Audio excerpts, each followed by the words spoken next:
welcome to another edition of Lab Rats, your technology show that demystifies all those weird buzzwords about your computer and your digital camera and your router and all kinds of stuff. My name is Andy Walker. I'm Sean Carruthers. And today on the show, we have one of our favorite flavors of show, the mailbag episode. Oh, I thought you were going to say one where you don't dance. Oh, come on. You don't like me dancing. Okay, I'll cease and desist on the dancing. Stand really still and be really boring like you. This is a much better show already. Okay, you can dance. Thank you. So today we're going to answer your questions. You can send email into us at feedback@labrats.tv, and we will answer all of your questions. Yay! Including the dumb ones, because there are a few dumb ones, aren't there, Sean? There's no dumb questions, only dumb co-hosts. Trust me, we got a dumb one coming up. Anyway, okay. Let's take a break. When we come back, we have mailbag for you today on Lab Rats. Stay tuned. Find out if you're the dumb one.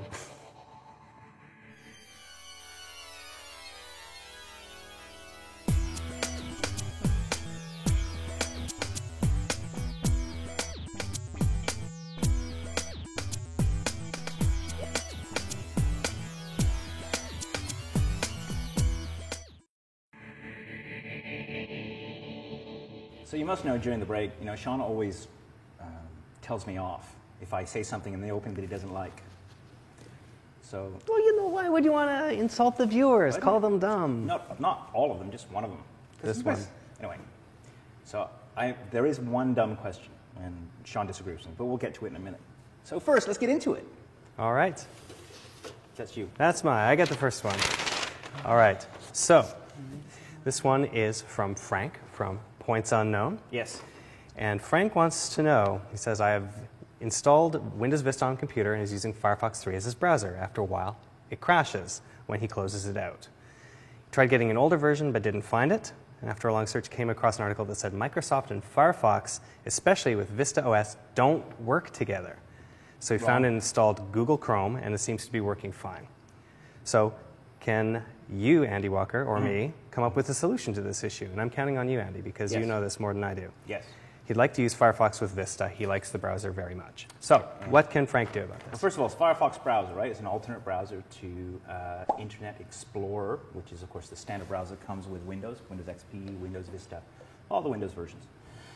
So Firefox does run beautifully on Windows Vista, believe it or not. So what's going on here is you probably have something installed, and I would guess it's probably a security filter or some sort of security suite on your system that is interrupting Firefox's ability to talk to the outside world and causing the Firefox to crash on Windows Vista. So I think what he should probably do is, first of all, check to see if Symantec Norton Antivirus or the Norton Internet Security Suite, I hear that all the time, that is getting in the way. Always a good choice to look at now, that. if it's not, it might be McAfee, it might be any other, but I would turn off all of your security features, in fact, remove them, and see if that improves the situation. Mm-hmm. The other thing you should do, actually, is also check to see if you have the latest version of Firefox.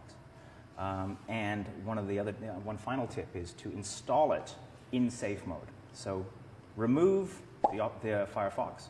Restart your computer in safe mode. So start tapping F8 as it boots. So you see a menu, choose safe mode, go into safe mode, which is like a raw diagnostic state, and then install Firefox again. Actually, you want to go safe mode with networking, which will allow you internet access so you can test it in that mode. Install it there and see if that helps as well. Yeah, actually, when he's mentioning the latest version of Firefox, version 3, I noticed the very first time that I went from 3 up from 2, and I'm using this on Macintosh, there's a whole lot of little bugs. Some things were introduced into that were just not right, and it did hang upon when you close out every so often. So, there's just some cases, it doesn't interact nicely with the hardware or the other software you've got, and it may not be something that you can deal with potentially, but definitely try all these things first. I think what's going on here, because I've installed Firefox on Vista in many different machines, not a problem. So something in your system is getting in the way and messing with it. Yeah, and hopefully it's something easy to take off, something that you don't need to keep on the system. Very good. Okay, next one. Done? All right. So, I like this one. So Sean and Andy, I love your show. And I've been enjoying it for a long time. Thanks so much. I am wondering what sources of information... Who is this, by the way? Well, I'm getting there. To both of you, what research and technical... How do you research technical topics? And that's from Vavrek, and his girlfriend Ava, which are right here. There we Ooh. go. Wow, it looks like I thought that was a picture from Vogue magazine. It is pretty high fashion. Okay, so Vaverick and Avo. So what technical sources do you use to figure out all this technical goodness that you have got in your head? Well, part of it is just, I've been in the world of technology for about 10 years myself, and I know that you've been in a little bit longer than that as well. So just in terms of knowing what's coming up, what's going on, is that we talk to a lot of PR people from companies, product managers. So that's one thing that we use to do that. It's not something that everybody can use. Obviously, you, as a person off the street, can't call up a product manager and say, hey, what's going on with the new Intel i7 processor? It just doesn't work that way. Mm-hmm. So there's a few sites that I always use. Number one, I use Wikipedia is always a good start. A lot of people complain about Wikipedia. It's not necessarily the most accurate site in the world. Anybody can edit it. So it's a good launching point for learning about a technology. Then you go into the notes at the bottom of Wikipedia. Everything that they have in there should theoretically be footnoted with a link to a site outbound. So check those sites out as well. In terms of understanding new technologies, how they relate to other new technologies, I love sites like Tom's Hardware. I love AnandTech. I check out the magazines as well. I check out CPU Magazine when I have a chance. I check out PC Mag. I also check out a newer one for the Mac called Mac Life. Mm-hmm. And just follow the other podcasters like Leo. We talk between, there's always things that Andy knows that I don't because he's talked to some product manager or attended a briefing, vice versa. What sites do you use? Well, what I would use is, so there's a couple things here. First of all, for the longest time I've been following CNET. CNET has a great site called news.com, and it has sort of breaking technology news, trends, things like that. So I start there just to stay up on what's going on. I love the site Webopedia. It's a good way to look up buzzwords. Buzzwords are, things like RAM. You don't know what RAM is? You don't know what IEEE 1394 is? Go to webopedia.com and look it up. The other thing, of course, is you can, podcasts are a very good source, but I would say go to butterscotch.com. There's a brand new site. It's designed for people that want to understand technology more, but think technology is too techy, right? So that's a good place to go these days. Definitely some of the sites that I've gone to there, like Tom's Hardware and AnandTech, they're very, very high-end. So techy. Yeah, if you already know what a processor is and know what some of the generations of previous processors are, they'll sort of jump right into the middle of it and take you from there. But yeah, for a beginner, you'll be lost. So, if you are a beginner and you go there, you'll have to wade for a lot. I have one final top secret Andy Walker Learn Technology tip, and that's called the toilet tank technique. Okay, so I don't know if I want to know. Every now and then, what I do is I go to a magazine store and I'll pick up, Macworld, PC Magazine, PC World, and that sort of thing. Just get a bunch of them, and once every couple months or so, and I stick a stack on the back of my toilet tank, and I read them during my leisure time, as it were. Leisure time. There you go. And we bring this episode back around to that. Yes. All right. Thank you, Vaverick and Ava, by the way. Great question. And just really, really quickly, Engadget and Gizmodo are also good for keeping on top of all the new toys that come out as well, I find. Great. So, next, we have from Chris.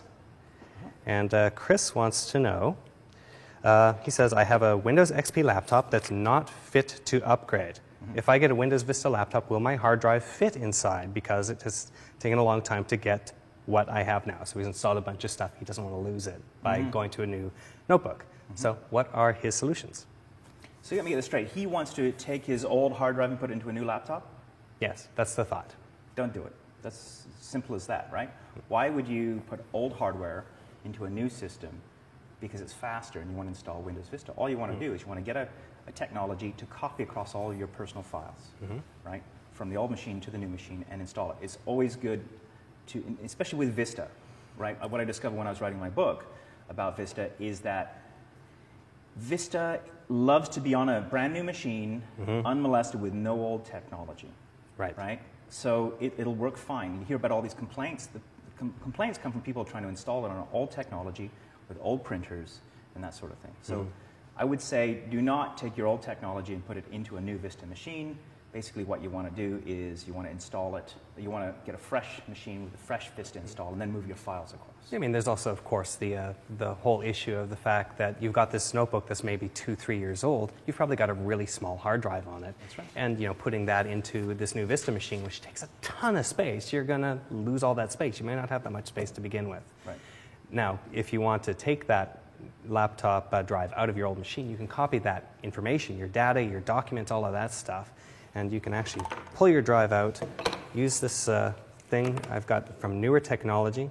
It's a USB 2 universal drive adapter. You actually can hook it up into a notebook drive. You can hook it up into a big full-size drive and just run it as a bare drive. You don't have to put it into a special enclosure or anything. Just hook it up to this little interface, and then it will connect via USB cable to your new machine. So then you can actually copy anything that was on your old drive onto this new thing. I mean, you have to take it out of the notebook, which is a bit of a pain in the butt. So using it as an external drive, basically. Using it as an external drive. But then after you're done, you just pull it back out, put it back into the old machine, and you didn't have to drop $50 on an enclosure.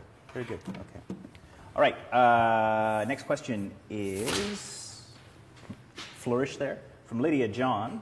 Do we have a picture? No? No picture. Okay. Send your pictures to us at feedback@labrats.tv when you're sending a mailbag question, because we love using your pictures on here during this as well. That's right. Okay. So Lydia John says, I have a 4-port wireless router and at home, and it's connected to a Mac. And I want to connect 3 Windows towers, 3 Windows computers to the router, but I'm not getting an internet connection on any of them. So, and it's set up as obtain an IP address automatically. So any tips there, Mr. Carruthers? Well, the first thing is if all the computers themselves are set up to obtain an IP address automatically. So just to explain that, first of all, to get out onto the internet, each computer that goes onto the internet has to have an internet address or an IP address, which identifies that as its place on the internet. Yeah. Now, when you're getting a router, it's taking your place on the internet and assigning internal places. So it's, as you've said before, it's like phone extensions. It's like it acts as the switchboard and then creates individual internal addresses for you to connect to your router, and then that connects to the outside world. Right. Now, the problem is it's not getting addresses from the router. Now, if these things are set up to automatically retrieve addresses, there's a setting on them that says, please retrieve it or I will set it manually. By default, it's set to retrieve, and it's not getting them, then the problem is probably at the router end. The router may have been set up beforehand to act strictly as a bridge, not to actually assign those addresses out. So my first line of attack on this one would be to, if you can surf to the router, there's usually an address that you can get, so check the manual for the router to figure out how to surf to that. It's usually like 192.168.1.1 or .0.1 or something similar like that. Enter the username and password for your router, and then go to the section where it says DHCP in there. Find out if it's set to assign DHCP. If it's set no, turn it on so that it will then assign the addresses manually to that. Right. Another way you can actually set the addresses manually on the computers themselves, say, I'm this address specifically, but that's a little bit more fraught with problems because then the router may not be connecting properly to the outside world and all that. So it's also actually, so this is a bit, it's a bit technical, right? So we have had some episodes on LabRats, so you can go back to labrats.tv and look them up. One of the things you may want to look at is we had an episode that talked about ping. And ping is just a way of me to say, from my machine that's not connected, to say, hey, router, are you there or not? So check that episode out. We'll put that up on the screen here because that's a really good technique to do some diagnostics. A big topic, probably worth revisiting at some point in the future. But, and then finally, the other thing, this is the quickie thing you can do, is you can see if your security software, your firewall, is blocking you, or maybe if you have child controls and things like that on the other machines, that may be stopping. That could be doing it too, for sure. There you go. Okay, 2 more questions, and then I think we're done. So grab that one real quick. Real quick questions. Now this one right here is from Patrick in Maryland. And Patrick says, I know you've probably gotten dozens of these emails by now, but I was wondering if you could do a segment on the beta version of Windows 7. I've been hearing a few reports that it's illegal because it was leaked ahead of proper schedule. I haven't been able to find out also if either of you have used it at all. What's your take on it? I think it's a fantastic piece of software. Sounds like you've already got it, Patrick. So. Right. Okay. Windows 7 is the version of Windows coming out after Windows Vista. It'll be released in 2010. Some couple of key features on this product. First of all, I think it's Windows Vista repackaged. Okay. So and improved because people have this thing about Vista sucks. They've repackaged and added a bunch of new features. One of the key things about Windows 7, and we'll do some more about this in future. Yeah, I think we have an episode specifically coming up on this. Yes. Yeah. But one of them is it has a thing called sensors on it. And so sensors, what it does is it is aware of you. The system will will be able to be aware of you, how you're sitting, what you're looking at, things like that, and be able to go into different states based on it observing you. So that's one of the cool features coming up in this. So we'll talk about more about Windows 7 in an upcoming episode. All right. All right. And finally, this is the goofy one, but we'll reserve judgment. This is from David Lloyd. And David, he says, great show, which is good. I like the topics you cover, and you do a great job producing the show. Thank you very much.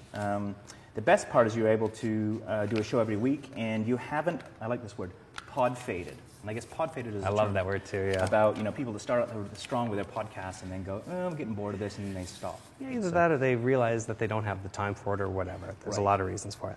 So he has a commentary on producer Matt's technique with the cameras. And what he says is, I like the different shot work, but it needs a tripod or a Steadicam apparatus. And I do realize they're expensive, but I hear you can... Do you know how much Steadicams cost? They cost. Do you know?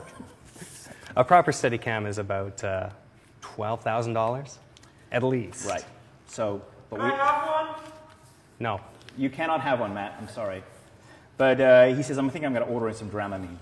Like, is it that bad? Is it that bad? I guess we've had a couple of emails. We've had a couple of complaints about that. It's just we're trying to do something different at the starting a few episodes back, and it was a good time. But you know what? The good news, we are getting a Steadicam. We're not getting the Steadicam, so we can save a couple bucks on it.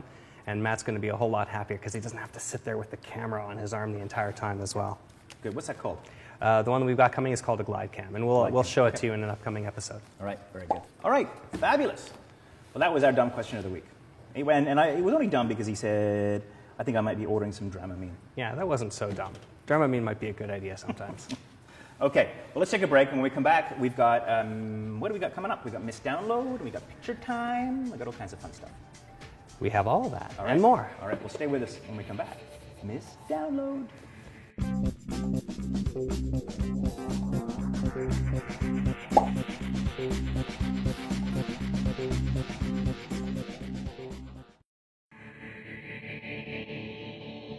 All right, so I think we should go and see what Miss Download is up to. What do you think? I'm all for it. Okay, well, here's Miss Download with her download of the day, and when we come back, Picture Time. Yay!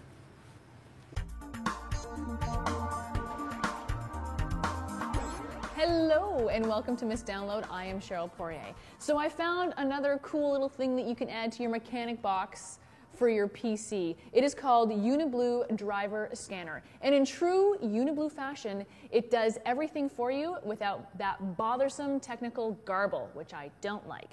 So what Driver Scanner does is it scans your computer for out-of-date drivers. And a quick tutorial on drivers, every piece of hardware that you have on your PC comes with software that includes a driver. And quite often what companies will do is there'll be little quirks or little tweaks that they have to do, so they'll update that particular driver program. And if you don't put the update on your computer for that particular software, then it kind of junks up your computer and makes it run a little slower. So, UniBlue Driver Scanner. I've already done a scan on my cool little laptop here, and I have 6 drivers that are out of date out of the 98 system drivers. So quite frankly, if I had to go and source all those 98 drivers, it would drive me nuts, and I'd have to eat too much chocolate and drink too much coffee, which I don't really like. So anyway, 6 drivers are out of date, and UniBlue has found them for me.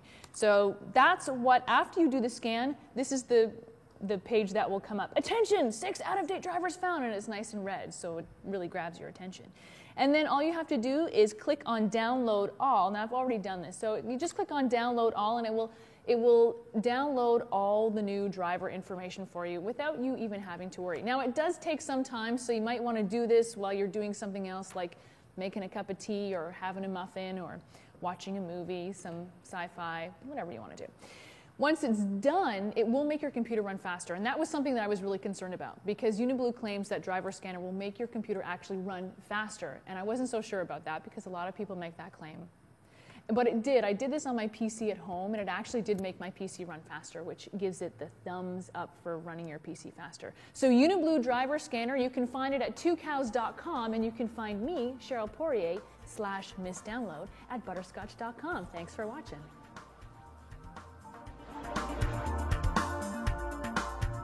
Okay, Shawnee, picture time. I'm going to do my little dance. I'm going to do a very little dance, though. We had pictures earlier, but not enough. So all right, we're going to start with our friend Darren from Durham, UK.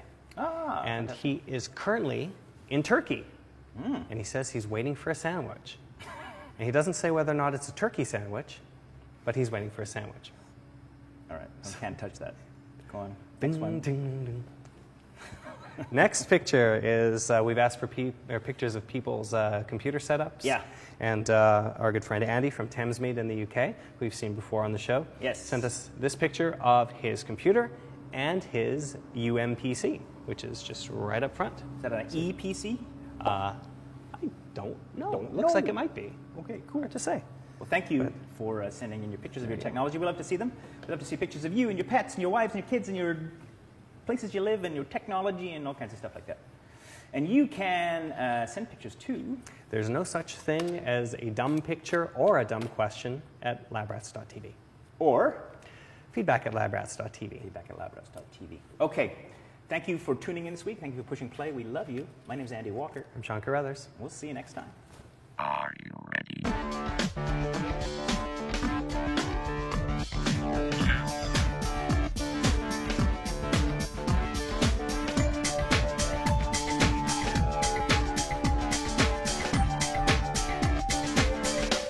Try this at home.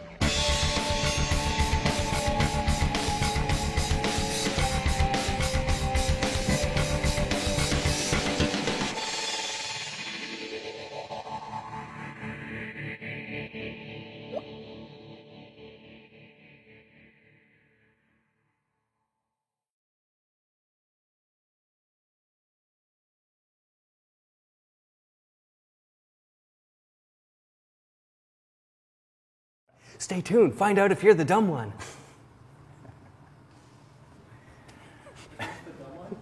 I don't know. I'll find one. There's always a dumb, like the seasick Dramamine guy or the whatever it is. That's not a dumb question. That's a dumb question. I have to beat up the viewers. Come on. That's what I do.